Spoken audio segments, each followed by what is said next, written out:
BRS లో కవిత లేఖ వ్యవహారం ఉత్కంఠ రేపుతోంది. కేసీఆర్ పిలుపు కోసం కవిత ఎదురు చూస్తున్నట్లు తెలుస్తోంది. 3 రోజులవుతున్నా కేసీఆర్ నుంచి పిలుపు రాలేదు. అయితే కేసీఆర్ కేటీఆర్ స్పందనను బట్టే తాను స్పందించాలని కవిత భావిస్తున్నట్లు తెలుస్తోంది. ఇరు వర్గాలు ఇలా పట్టుదలకు పోతే పార్టీకి నష్టమని సీనియర్లు ఆందోళన వ్యక్తం చేస్తున్నారు. మరోవైపు సోషల్ మీడియాలో బీఆర్ఎస్ క్యాడర్ 2 వర్గాలుగా విడిపోయింది. కేటీఆర్ కవితకు వ్యతిరేకంగా పరస్పరంగా బీఆర్ఎస్ క్యాడర్ పోస్టులు పెడుతోంది.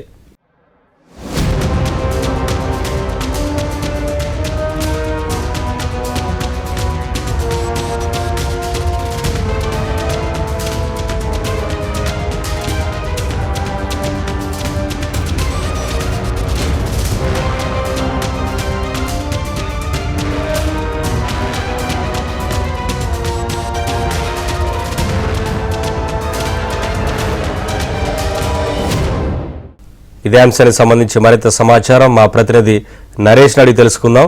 నరేష్, మొత్తానికి ప్రధాన ప్రతిపక్షం బీఆర్ఎస్లో కవిత ఎపిసోడ్ డైలీ సీరియల్ లెక్క కొనసాగుతూనే ఉంది. ఇప్పటికీ కూడా ఈ ఎపిసోడ్కు ఎండ్ కార్డ్ పడట్లేదు. నిన్న కేసీఆర్తో బీఆర్ఎస్ అధ్యక్షుడు కేసీఆర్తో కేటీఆర్ సమావేశం తర్వాత ఈ ఏదైతే కవిత ఇష్యూ ఉందో లేఖ అంశం దీన్ని మరింత ఆద్యం పోసినట్లయింది. నిన్న ఈరోజు ముగింపు పలుకుతారని చెప్పి భావించినప్పటికీ కూడా ఎక్కడ కూడా ఆ దిశగా ఇరు వర్గాలు కూడా ప్రయత్నాలు చేయట్లేదు. వాస్తవానికి 23వ తారీఖు అంటే శుక్రవారం రోజు సాయంత్రం అమెరికా నుంచి హైదరాబాద్ చేరుకున్న కవిత ఇప్పటికీ కూడా బంజారా హిల్స్ నివాసంలోనే 3 రోజులుగా కేవలం కుటుంబ సభ్యులతో మాత్రమే గడుపుతున్నారు. ఎవరిని కూడా కలవట్లేదు. సో ఇప్పటికీ అంటే కేసీఆర్ నుంచి పిలుపు వస్తే తాను వెళ్ళి కలవాలనేది కవిత ఆలోచనగా తెలుస్తుంది.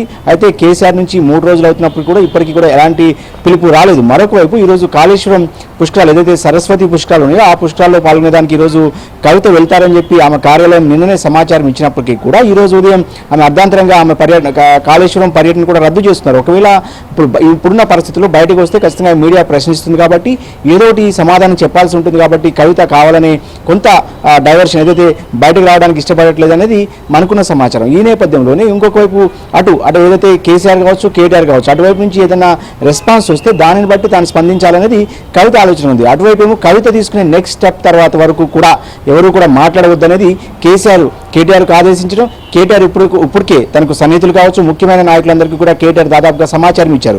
ఎవరు కూడా కవిత ఇష్యూ మీద మాట్లాడొద్దు బహిరంగంగా, సో మౌనంగా ఉండాలి, కేవలం పార్టీ కార్యక్రమాలు పార్టీ బలోపేతం మీదే దృష్టి పెట్టాలనేది అటు కేసీఆర్ తీసుకున్న నిర్ణయం కావడంతో ఇప్పుడు ఏం జరగబోతుంది, నెక్స్ట్ స్టెప్ కవిత ఏం తీసుకోబోతుంది అనేది కూడా కొంత చర్చ బీఆర్ఎస్ పార్టీలో సాగుతుంటే సీనియర్లు మాత్రం కొంత ఆందోళన వ్యక్తం చేస్తున్నారు. ఈ అంశానికి ఈ ఎపిసోడ్కి ఖచ్చితంగా ఇక్కడితో ఎండ్ కార్డ్ అంటే ఫుల్ స్టాప్ పెట్టాలి, లేకపోతే పార్టీకి తీవ్ర నష్టం జరిగే అవకాశం ఉందనేది పార్టీ సీనియర్లు అభిప్రాయంగా ఉంది. ఇదే సమయంలో ఏదైతే ప్రత్యర్థులు కాదు కాంగ్రెస్ పార్టీ కావచ్చు బీజేపీ కావచ్చు బీఆర్ఎస్కు ప్రత్యర్థులుగా ఉన్నాయి ఈ రాష్ట్రంలో, సో వాళ్ళిద్దరికీ కూడా అవకాశం ఇచ్చినట్లు అవుతుంది.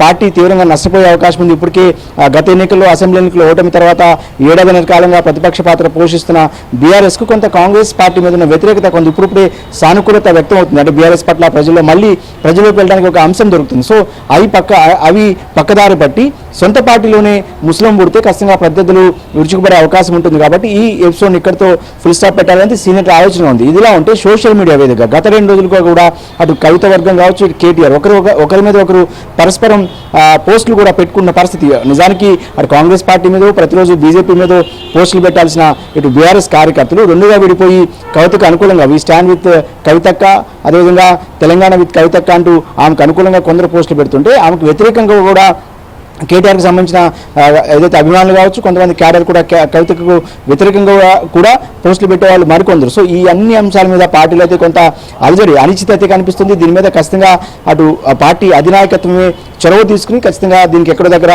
ఫుల్ స్టాప్ పెట్టాలన్న అభిప్రాయం అయితే వ్యక్తం అవుతుంది. మరొకవైపు కవిత మాత్రం నెక్స్ట్ జూన్ 2వ తారీఖు కూడా రాబోతుంది. తెలంగాణ ఆవిర్భావ దినోత్సవం చాలా ఘనంగా ఏదైతే తెలంగాణ రాష్ట్ర ఏర్పడిన దినోత్సవం కాబట్టి ఆ రోజు కూడా పార్టీ కార్యక్రమాలు నిర్వహించాలనేది బీఆర్ఎస్ అధ్యక్షుడిగా ఉన్న కేసీఆర్ ఆదేశించిన నేపథ్యంలో కేటీఆర్ కూడా ఈ నెల 28వ తారీఖు అంటే ఎల్లుండి ఆయన అమెరికా బయలుదేరి వెళ్ళబోతున్నారు. జూన్ 1వ తారీఖు నాడు అమెరికాలో డల్లాస్లో బీఆర్ఎస్ పార్టీ రజతోత్సవ సభను ఏర్పాటు చేసుకున్నారు. ఆ సభకు ముఖ్య అతిథిగా కేటీఆర్ హాజరవబోతున్నారు. ఆ తర్వాత జూన్ 2న ఆవిర్భావ దినోత్సవ వేడుకలు కూడా రాష్ట్ర వ్యాప్తంగా నిర్వహించడానికి బీఆర్ఎస్ పార్టీ ప్లాన్ చేసుకుంటుంది. ఈ నేపథ్యంలో ఈ లోపల ఏదైనా రెస్పాన్స్ వస్తుందా అటు తన తండ్రి ఏదైతే కేసీఆర్ నుంచి లేదంటే ఏదైనా తన దారి తాను చూసుకోవాలన్న ఆలోచన కూడా కవిత తెలుస్తుంది. ఏదైనప్పుడు కూడా జూన్ 2వ తారీఖు లోపల ఖచ్చితంగా ఈ అంశానికి సంబంధించి ఒక కీలకమైన అడుగుపడే అవకాశం అయితే కనిపిస్తుంది.